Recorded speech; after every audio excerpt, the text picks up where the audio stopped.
Buffer solutions. Now solutions which obeys definition of this, solutions which maintains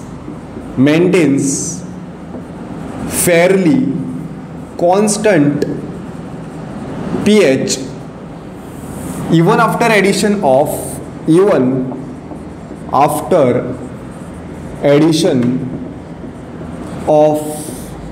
small amount of acid or base.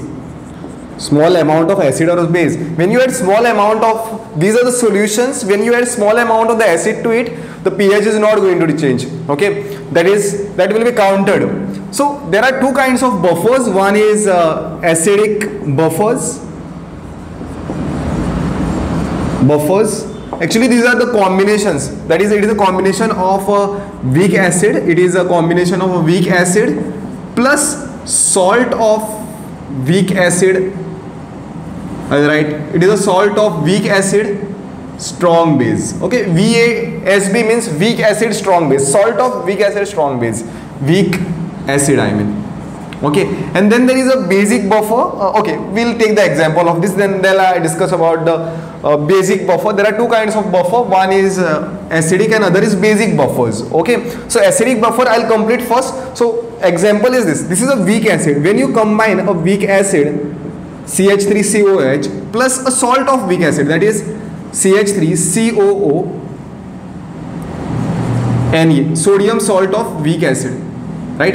This combination is a buffer. There are more examples to that, like HCN. This is a weak acid, and sodium cyanide. This is an example of this combo is a acidic buffer. This combo is a acidic buffer, right? So you can take more examples like H2CO3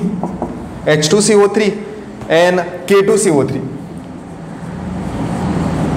This is a weak acid, this is salt of weak acid, strong base. This is what the acidic buffer are. And the formula, finally we need to find the concentration, the pH of that. So pH for the acidic buffer is given to be a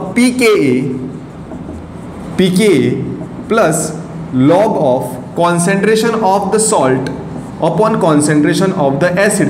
Now understand this could be, instead of salt, it could be a conjugate base. It could be a concentration of the conjugate base of acid. This acid's conjugate base. So concentration of this is log. Now there comes a basic buffers also. Remember this formula. Then next is basic buffer. Basic buffer definition is this. Basic buffer is weak base plus salt of weak base, strong acid. We can take a weak base like ammonium hydroxide, and a salt of this is ammonium chloride. This combination is a buffer. If you add a small amount of the acid or base to this, it is not going to change its pH. So here there is no pH directly, we cannot find a pH, but of course we can find a pOH. pOH is equal to pKb plus log of concentration of the salt upon concentration of the base, right? Or this could be conjugate acid, this could be a concentration of the conjugate acid of base over here. Rest, you try solving the questions which is there in the DPP, and if you cannot solve those questions, then you can of course watch my video solutions of the whole DPP. And that is where, this is the point where we are ending with a whole revision of the equilibrium topic. Since this chapter was very long, I think it has gone almost 2 hours. I did not see the timeline, but it has gone like longest chapter in a whole syllabus, I would say. Thank you.